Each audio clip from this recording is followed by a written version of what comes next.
Hi hello welcome to our channel. నేను మీ శ్రీ. ఈరోజు మనం చెప్పుకోబోయే కదా ఇష్టం అనేసా కూడా 115. ఇక ఆలస్యం చేయకుండా కథలోకి వెళ్ళిపోదాం. నిన్ను ఒంటరిగా వదిలేయడం చాలా డేంజర్.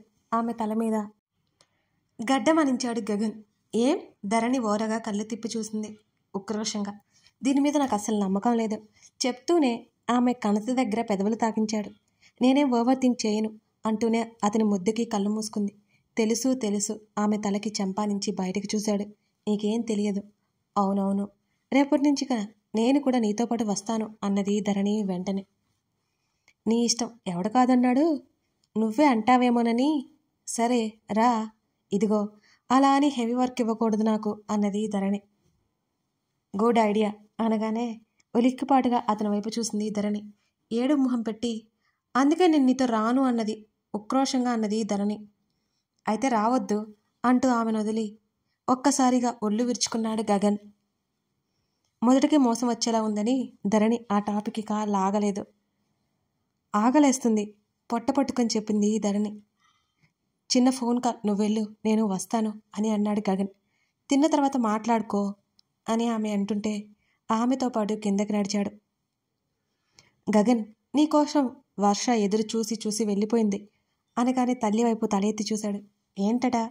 తెలీదు, రేపు ఉదయం ఒకసారి మాట్లాడు అన్నది మాలవిక. అతడు సరే అన్నట్టు చూశాడు. వర్ష కూడా అతని కోసం చాలా ఎదురు చూడడం గుర్తొచ్చింది ధరణికి. తినేసిన తర్వాత నువ్వు వెళ్ళి ఇప్పుడు వీలవుతుందేమో చూడు అన్నాడు ధరణితో.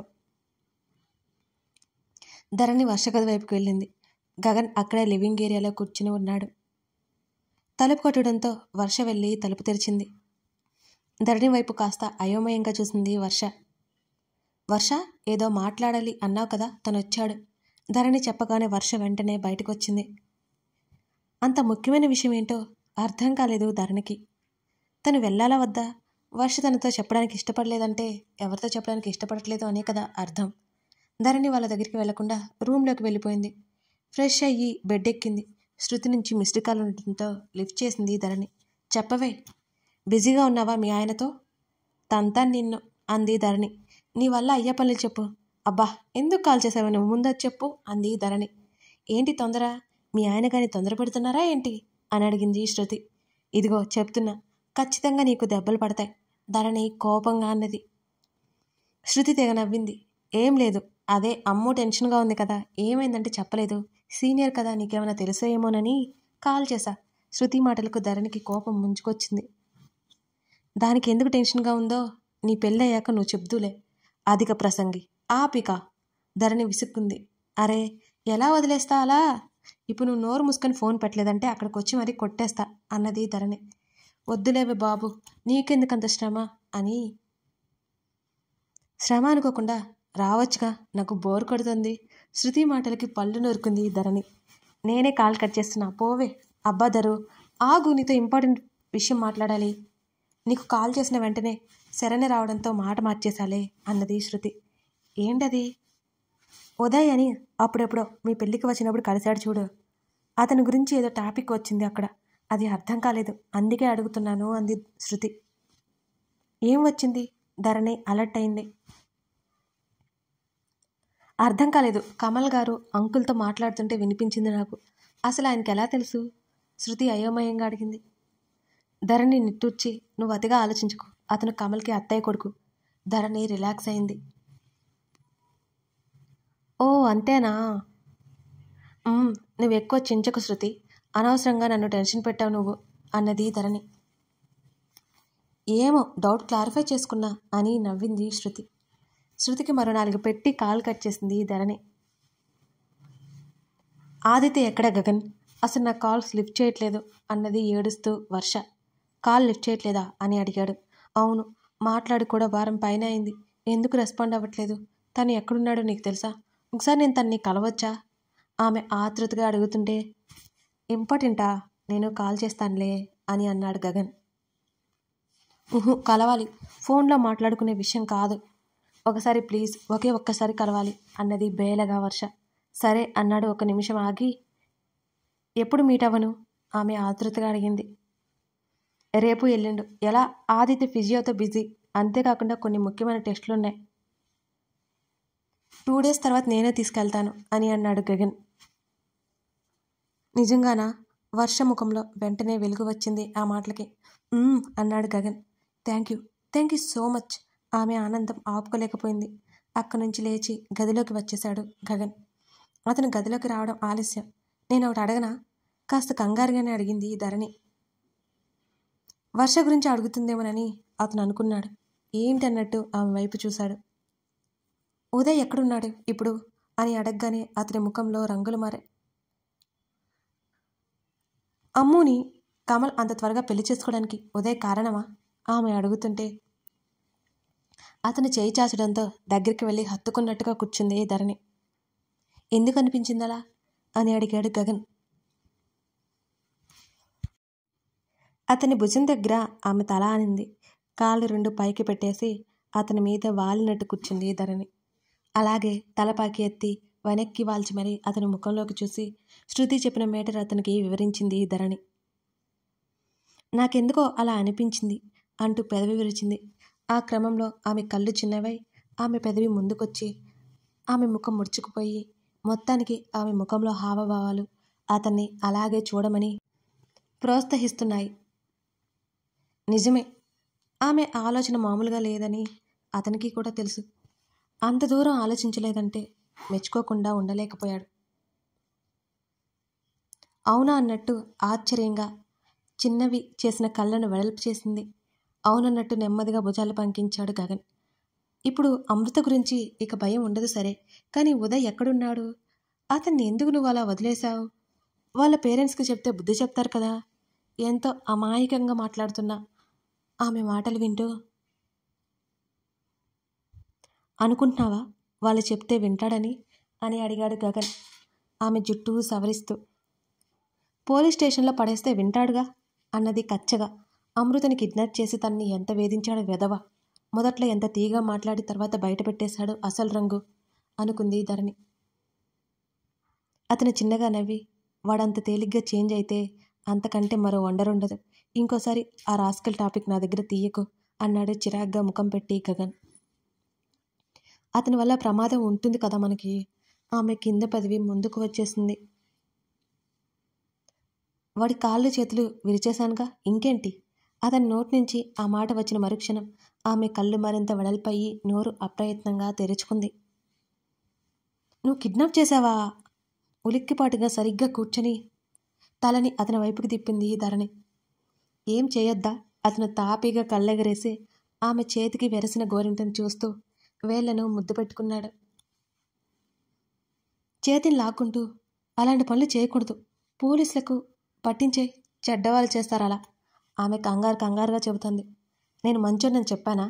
ఆమె చెంప కొరికేశాడు. చిన్నగా అరిచి బుగ్గ మీద చేయి పెట్టుకునే, విను, కిడ్నాప్ చేశావు, నీ దగ్గర రౌడీలున్నారా? ధరణి అడుగుతోంది. మూవీస్ చూడడం తగ్గించు కొంచెం అన్నాడు ఆమె బుర్ర మీద ఒక్కటేసి.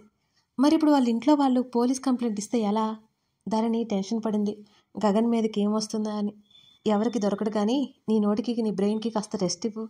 గగన్ విసుక్కున్నాడు. అంతలోని ధరణి ఆలోచించుకుంది. అమ్ముని కిడ్నాప్ చేసి టార్చర్ చేసేవాడు కదా, లేచిపోయిందని చెప్పించేవాడు వెధవ. తప్పులేదులే, బాగా అయింది, తన్ని కూడా టార్చర్ పెట్టాడు అనుకుంది మనసులోనే. ఆమె ఆలోచిస్తుండగానే ఆమె మెడవంపులో మరోసారి అతని గుర్తు అద్దేశాడు. అరిచి, వాంపైర్ నువ్వు అన్నది మూతి ముడిచి ధరణి. ఎస్, నీ దగ్గర వాంపైర్ అవ్వడం నాకు ఇష్టం. ఆ మాటల్లో అర్థాన్ని, ఆ కళ్ళల్లో ఏదో భావాన్ని కనిపెట్టి సిగ్గుతో ముడుచుకుపోయి కళ్ళు దించేసుకుంది ధరణి. అటువైపుకు తిరిగి ఉన్న ఆమె భుజాన్ని పట్టి తన వైపుకు లాక్కుని, లుక్ ఎట్ మీ. అతని స్వరం గుసగుసగా వస్తుంటే చూడలేదు అసలు గగన్. మేఘన గురించి అడగాలి అనుకుంది. ఆ క్షణం మరే విషయం ఆమెకి మతికలేదు, అతను తప్ప. ఆమె అధరాల్ని చేరిన అతని పెదవులు మధువుల వేటకై కొనసాగిస్తుంటే అరమోడ్పులైన ఆమె కనులు అతని కళ్ళను చూడలేక అవస్థలు పడుతుంటే ఆమె చేతులు అతని ఛాతీ మీదకు చేరి మెత్తగా నిమురుతూ ఉంటే ఆమె దేహం మీద వలవలు నెమ్మదిగా స్థానం మార్చుకుంటుంటే ఆమె అందానికి బహుమతిగా అతని గాఢ చుంబనాలు ఆమె మేను మీద గర్వంగా నిలుస్తుంటే అతని మీసపు గుచ్చులకి ఊపిరి భారమవుతుంటే అతని కౌగిలిలో ఇమిడిపోవడానికి అతను అవకాశం ఇవ్వకుండా ఆట పట్టిస్తుంటే ఆమె సిగ్గుతో కూడిన అలకబూనిన ముఖం, ముడిచిన ఆమె పెదవులు అతని చిరుదరహాసానికి కారణమవుతుంటే ఆమె కన్నులు ప్రేమగా అతనికి ప్రణయానికి ఆహ్వానం పలుకుతుంటే మరుక్షణం ఆలస్యం అతనికి అంత కష్టంగా ఉందన్నట్టు ఉందేమో అతని దేహంలో ఆమె శరీరం దాచేసుకున్నాడు. అతని గడ్డం మీద ముద్దు పెట్టేసుకుని ఇష్టాన్ని కళ్ళతోనే తెలిపి మరింత ఇష్టంగా అతనికి అదరాలు అందించింది ధరణి. ఆమె దేహం మీద, అతని పేరు మీద మరోసారి అతని కనులు అలా ఆగిపోతే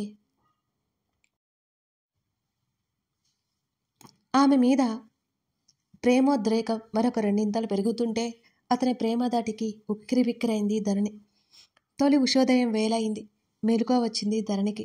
బద్ధకంగా అనిపిస్తుంటే పడుకోవాలనే ఆలోచన ఉన్నా సరే అలాగే వదిలేసి వెళ్ళిపోతాడని గుర్తొచ్చి లేచింది. తన శరీరం మీద ఉన్న అతని టీషర్ట్ చూసుకొని ఆమె నవ్వుకుంది. లేచి వచ్చి తొంగి చూడగానే బాల్కనీలో ఉన్నాడు అతను. బ్రౌన్ బనియన్ బ్లాక్ షార్ట్లో ఉన్నాడు. అతని బలమైన భుజాలు ఆమెని ఆకర్షించే కొన్ని క్షణాల పాటు. ఆమె తలుపు తెరిచి అలికిడి వినిపించడంతో 10 minutesలో వస్తే వెళ్దాం అని అన్నాడు గగన్. ఎక్కడికి? ఆవలించేసింది తీరిగ్గా. వెనక్కి వచ్చిన అతని చూపులు ఆమె మీద నిలవడంతో సిస్టమ్ టేబుల్ వెనక్కి పారిపోవాలని చూసింది. అంతలోనే ఆ ప్రయత్నాన్ని వృధా చేస్తూ ఆమె చేతిని పట్టుకుని దగ్గరికి లాక్కున్నాడు గగన్. ఆమె కళ్ళు మాత్రమే పైకెత్తి చూసింది. ఆ లూజు షర్ట్లో మరింత ముద్దుగా ఉంది ఆమె. ఆమె జుట్టు చిందరవందరగా ఉంది. మరింత అందాన్ని ఇస్తోంది. ఆమె మెడ కుడివైపు అతని గుర్తు ఎర్రగా కమిలి ఉంది. అతని పెదవులు ఆమె మెడవంపున చేరాయి. ఆమె కళ్ళు భారంగా మూసుకుపోయాయి. You are absolutely stunning. అతని స్వరంలో ఏదో మత్తు. ఆమె శరీరమంతా పాకి జల్లుమంది ఆమె హృదయం. ఆ పొగడ్త ఇలాంటి తన అవతారంలోన చింపిరిగా ఉంది తను. అప్పటికే ఆమె శరీరం మీదున్న అతని గుర్తుల స్థానే ఇంకెక్కడా కొత్త ఆనవాళ్ళు నిలుస్తాయా అని భయపడి మనం వాకింగ్కి వెళ్ళాలి అన్నా అంది నెమ్మదిగా. వెళ్ళాలి అంటావా? అడుగుతూనే ఆమెను హత్తుకుంటుండగా గబుక్కున పరిగెత్తింది. వెళ్ళాలి అని నువ్వే చెప్పావు. ఆమె పరిగెత్తుకుంటూ చెప్తుంటే అతనికి నవ్వొచ్చేసింది. అతని టీషర్ట్లో ఆమె ఇంకా పొట్టిగా కనిపించింది. పరిగెత్తుతున్న కుందేలు పిల్లలా ఉంది అతనికి. అతను దగ్గరగా ఉన్నాడు. తను బయటికైతే వెళ్ళలేదు. అతని దగ్గరికి రావడంతో గబుక్కున బెడ్డెక్కింది ధరణి. దిండును పట్టుకుని అతని వైపు అవతలికి దూకేసరికి అతను అటువైపుకు వచ్చేశాడు. మరలా బెడ్డెక్కేసి అతను ఎదురుగా ఉండడంతో ఎటు వెళ్ళాలో అర్థం కాక చుట్టూ చూడగా అతను బెడ్డెక్కేయడంతో మరో పక్కకి దూకింది ధరణి. ఆమెకు ఆ ఆట బాగా నచ్చింది. ఆమె నవ్వులో ఆ గదంతా ప్రతిధ్వనిస్తుంటే అతని మనసు ఆనంద డోలికల్లో తేలియాడింది. చివరికి చిక్కిపోయింది. అతని కౌగిలిలో బందీ అయిపోయింది ధరణి. అలాగే ఆమెను వెనక నుంచి హత్తుకుని, ఇప్పుడు పరిగెత్తు, ఛాలెంజ్ చేశావు, ఏది ఇప్పుడు చేయి అంటూనే ఆమె భుజం మీద టీషర్ట్ కాస్త కిందకి లాగి ముద్దు పెట్టుకున్నాడు అతను. పట్టుకో చూద్దాం అని ఆ సంతోషంతో అరిచినట్టు గుర్తు తనకి. నేనేం ఛాలెంజ్ చేయలేదు అంటూ గింజుకోగానే ఆమె నడుమును గట్టిగా చుట్టేసి పైకెత్తేశాడు. అవలీలగా అతన్ని ఆశ్చర్యంగా చూస్తూ వెళ్ళాలి అన్నావు అంటుంటే పద వర్కౌట్స్ చేద్దామంటూ తీసుకెళ్ళిపోతుంటే అదిరిపడింది. అటెక్కడికి? ఆమె అరుస్తుండగానే బయటికి తీసుకెళ్ళిపోయాడు. అమ్మో, ఎవరైనా చూస్తే చండాలంగా ఉంటుంది. ధరణి కంగారు పడింది. ఆ రూంలోకి లాక్కెళ్ళిపోయాడు అతను. వెంటనే డోర్ లాక్ చేసింది ధరణి.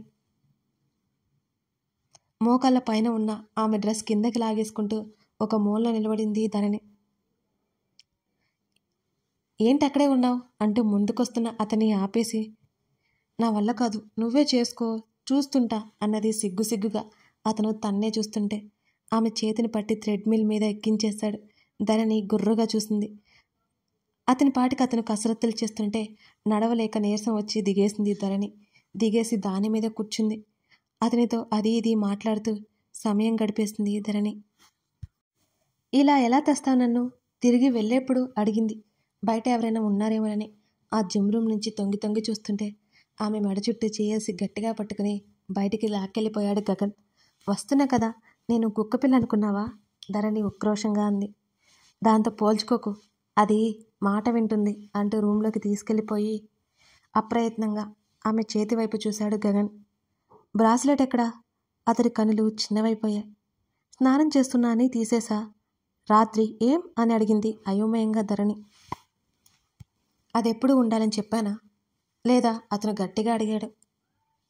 అంత చిన్న విషయాన్ని అతను పట్టి పట్టి ఎందుకు చూస్తున్నాడో ధరణికి అర్థం కాలేదు. మళ్ళీ పెట్టుకుంటాను కదా. తీయొద్దు, తీసుకొచ్చి పెట్టు. ఏం చేసినా తీయొద్దు, అర్థమైందా? 1 సెకండ్ కూడా అది తీయొద్దు. హఠాత్తుగా గంభీరంగా మారిన అతని ముఖం చూసి అయోమయంగా తలాడించి వెంటనే తెచ్చిపెట్టుకుంది ధరణి. ఏమైంది? ధరణి అడిగింది. ఏం లేదు, రెడీ అవ్వు అన్నాడు.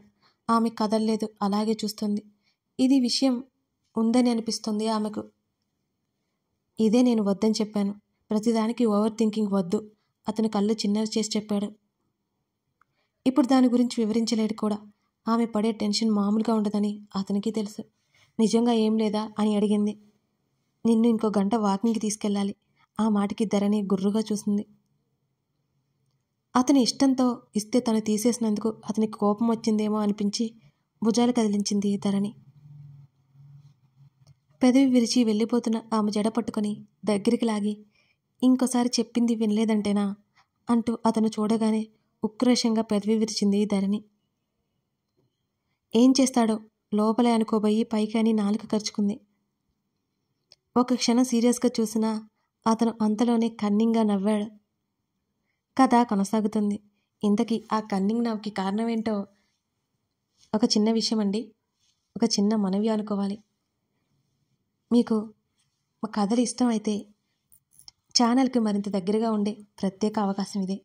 అంటే ఏం లేదండి, మెంబర్షిప్ తీసుకొని ముందుగా పెట్టిన వీడియోస్ చూడడమేనమాట. కథలు ముందే వినొచ్చు, ముందే చదువుకోవచ్చు. అంటే నెక్స్ట్ ఎపిసోడ్ రాబోయే ముందే ఉంటుందన్నమాట. ఇదన్నమాట అండి సంగతి. మీ ప్రేమ ప్రోత్సాహం వల్లే మేము కథలు ఇంకా మెరుగ్గా అందించగలుగుతున్నాం. ఇంకెందుకు ఆలస్యం?